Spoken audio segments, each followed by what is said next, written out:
Good evening, everyone. I want to welcome you to our regular city council meeting dated January 12th, 2026 for the city of Sueur. At this time, I would like to call the meeting to order and begin with a pledge of allegiance.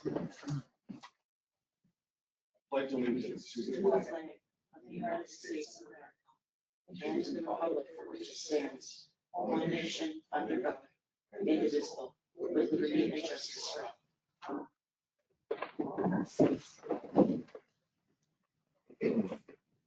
Council members, you all received your packets over the weekend. Hopefully you had time to look it over closely, reach out with any questions. At this time, I would like to entertain a motion to approve tonight's agenda. So moved. Thank you, Councilmember Huntington. Second. Councilmember Williams, thank you. Seconded. Any other discussion? Comments? Concerns? If not, all those in favor? Aye. Anybody opposed? The ayes have it. Consent agenda. All items on the consent agenda are considered routine and have been made available to the city council at least 2 days in advance of the meeting.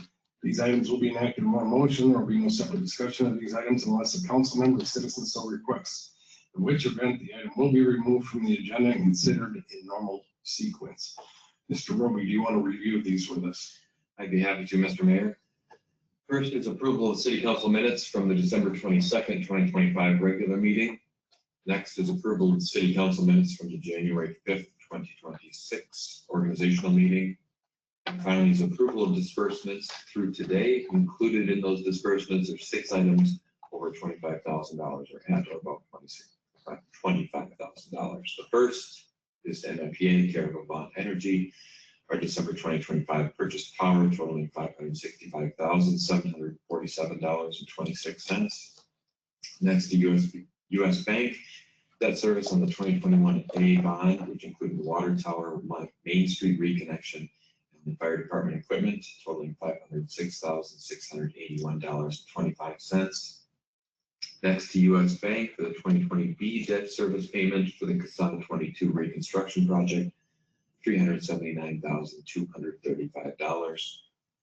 Next to Cornerstone State Bank for 2022 B debt service for an equipment certificate issuance, $101,359.50. Next again to Cornerstone State Bank, an equipment certificate associated with 2023 A debt service, $70,112.50. And finally to Para, the budgeted 2025 firefighter pension contribution of $25,000. Thank you, City Administrator Roby. Anybody have any questions regarding the consent agenda? If not, I will entertain a motion to pass tonight's consent agenda. So moved. Thank you, Councilmember Huntington.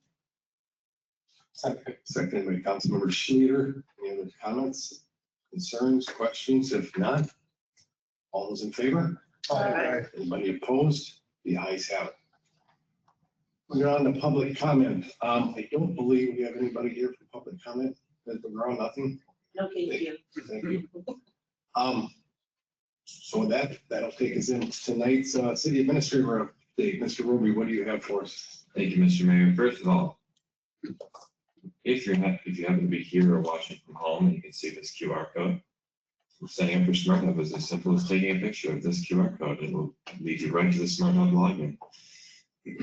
Otherwise, you can go to the website or give us a call here at City Hall. We'd be happy to help you out. RPAC had their first meeting of the year last week.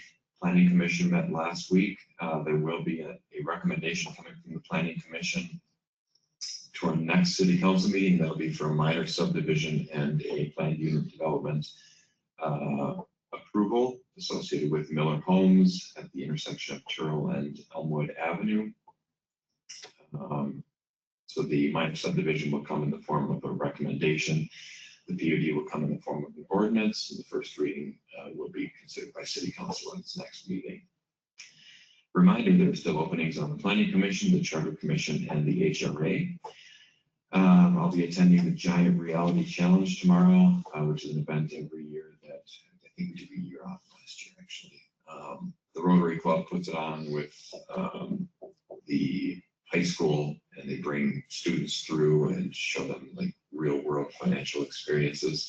So every student gets assigned a career, a family situation, an income, And then they go around to certain tables where they have to spend their money. So you want this car, this is how much it costs per month. You want to live in this house, this is how much it costs per month. And then inevitably some of the students run out of money and then they go to a second station called Second Job.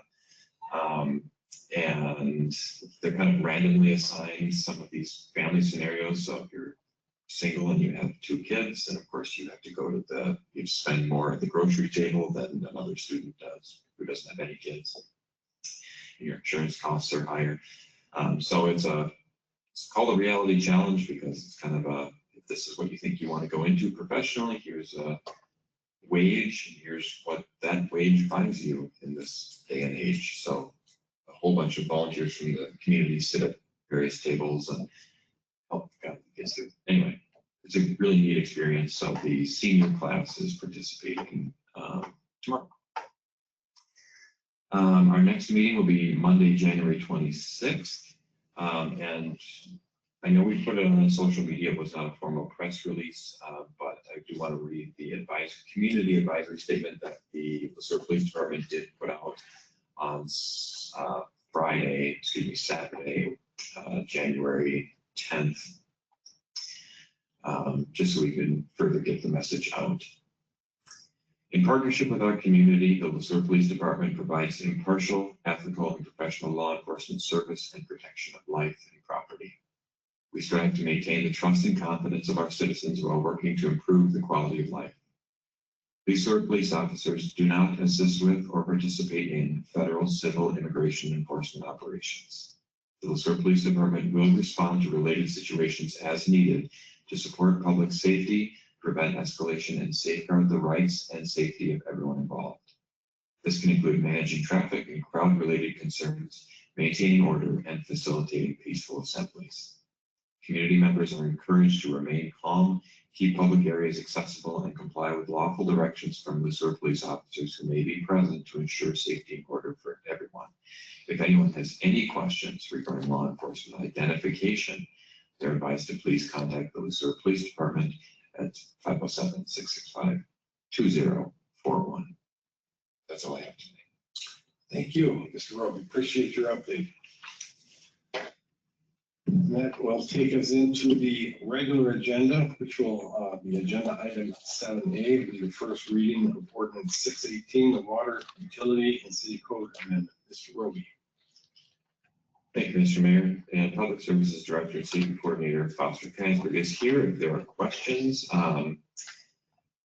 City Code chapters 52 and 112 address water utility related ordinances.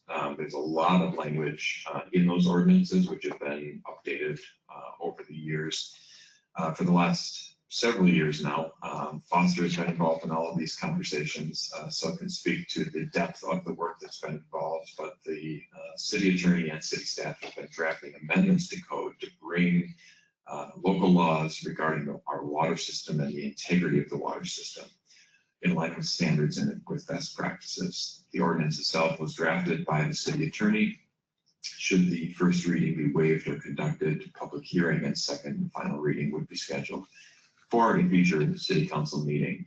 And while there is a lot of language in there, I would say most of the items in there are things that the city has practiced for a long time, but there just is not city code there. So for example, city code references, if you want a new water connection, you should contact the city administrator.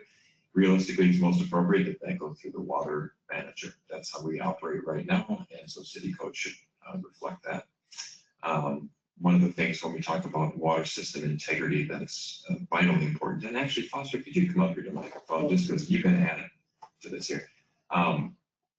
That's vitally important is if the system were to ever, our water system were to suffer from a loss of pressure, you'll see this in communities every once in a while, and knock on wood, it has not happened here, but Belle Plaine, I think it happened in 2024, Eagle Lake happened in 2025, where they suffer a loss of pressure in the system. The biggest risk there is backflow into the system. So Foster, could you give us some examples of what might cause backflow in the system and why that's important? Yep. So, we'd like to create a backflow cross connection prevention program, and so the code will help with that.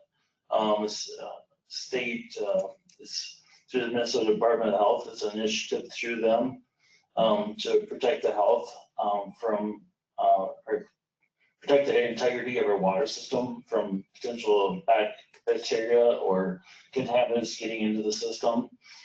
Could be a simple thing like a hose in a swimming pool that doesn't have backflow protection in between, and it can potentially suck cool water back into the system, or we have loss of pressure. It could, irrigation systems, boilers that are connected, that type of thing. So having the addition of this language in the code allows us to establish a program like that where we work with customers. And right now, there's nothing in the code that allows us to be proactive in ensuring that the system is safe for everyone.